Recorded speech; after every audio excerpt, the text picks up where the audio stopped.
Hi, welcome to Elise and her books. Today I'm going to show you all of the books that I got in May. I got gifted some for my birthday, I bought some for myself, I've also got some book related things that I wanted to talk about as well, so I'm just going to get on with it. At the very beginning of May I bought myself 4 books, the first of which was obviously A Court of Wings and Ruin, highly anticipated book. This is by Sarah J Maas and it's the third in the Court of Thorns and Roses series. Yeah, no, this was a bit of a disappointment.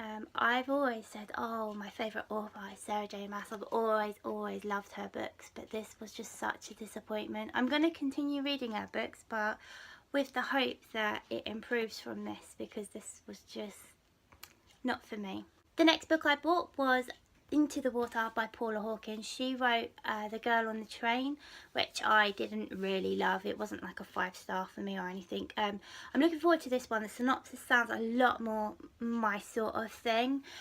It's about a woman who's thought to have committed suicide, however I think her sister knows that she didn't. The third book I bought myself was The Thirst by Joe Nesbo. This is the most recent book by Joe Nesbo. It's kind of a bit of a roller coaster with Joe Nesbo. I've absolutely loved some of his books and then some of them have just been okay. I'm hoping this one's going to be one that I really love. I'm so excited about the next book. It is The Boy on the Bridge by M.R. Carey. Now this is a book that goes alongside The Girl with All the Gifts, which, I mean, this book I absolutely loved. I loved it so much that I actually messaged M.R. Carey on Goodreads and he messaged me back because I got sent it for review, and I messaged him saying, my god, your book was just incredible, and he was really nice and replied. Anyway, he wrote this and then he wrote a book called Fellside, which was a completely different world, a completely different story, and it was good, but it wasn't as good as this in my opinion. And then he's just released The Boy on the Bridge, which is in the same world as this book. I just cannot wait to go back into this world and read more about this world. I'm so excited. The next pile of books I actually got thanks to my brother. He sent me a Waterstones voucher for my birthday, which I am very grateful for, and I bought a load of classics actually with it, and I'm really looking forward to all of these. The first one is Daphne du Maurier's My Cousin Rachel. They're making a movie of this and I read Rebecca, absolutely loved it. I'm hoping that this one's going to be just as good. Next I have 3 books all by the same author. It's Elizabeth Gaskell.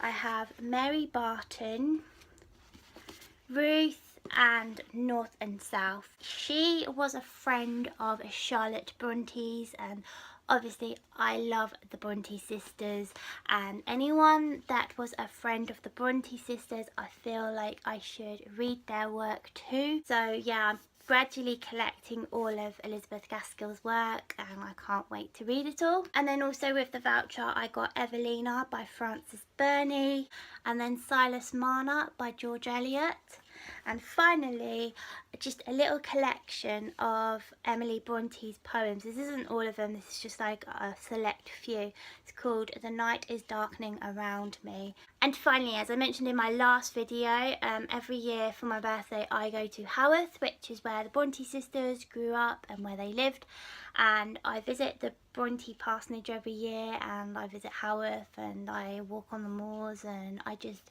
have an amazing time every year. This year unfortunately I was poorly when I went, so I couldn't really do any walking on the moors, and I was planning on visiting Leeds for a day and I couldn't do that, but I did still enjoy myself. I did still visit the parsonage and I did still have a nice time, and I picked up a few things of course. So the first thing I got was this. It's called Bronte, and this is Charlotte's tea, and it's carmine rosebud with linden flower, lemon balm, chamomile and lavender, and basically it's like a tea to help you sleep. And they had a different type of tea for each sister, and I picked up Charlotte's. The next thing I picked up was To Walk Invisible. This was a programme on the BBC about the Bronte sisters and their brother Bramwell, and I have to admit I've watched this about 20 times. I'm absolutely addicted to it, and it's made me want to pick up some more Bronte sister sort of DVDs. I know there's a series about the Brontes in Haworth, I think it's called, which I definitely want to get. I got a little key ring from the parsonage, and I don't know how I'm going to show you this. Basically, the Bronte sisters were very good at painting, and it's 3 little ovals and each has a different little flower on. There's like a purple one, a pink one and a little white one. Sorry, you probably can't see it very well, but yeah, I thought it was cute, so I'm going to put those on my keys. Then I picked up 2 books from the Bronte parsonage. The first one, I was like, how do I not know this exists? So, as I mentioned, I really like Daphne du Maurier. I really love Rebecca, and I had no idea that Daphne du Maurier actually did a kind of biography of Bramwell Bronte. She wrote about Bramwell Bronte, which was the Bronte brother. And it's like one of my favourite authors about one of my favourite people, and I have to read this. And the final book I got from the parsonage was A Life of Charlotte Bronte by Elizabeth Gaskell. Now, Elizabeth Gaskell was friends with Charlotte Bronte for the last 5 years of Charlotte's life. And when she died, Charlotte's father approached Elizabeth Gaskell and asked her to write a biography about Charlotte, hence this book. So it should be a good read. And I almost forgot, I got this little pencil that just says, I don't think you'll be able to see, but it says Wuthering Heights, a manuscript. Basically, they lost the manuscript for Wuthering Heights ages ago. They've got the original manuscript for a lot of the Bronte's work, but not Wuthering Heights.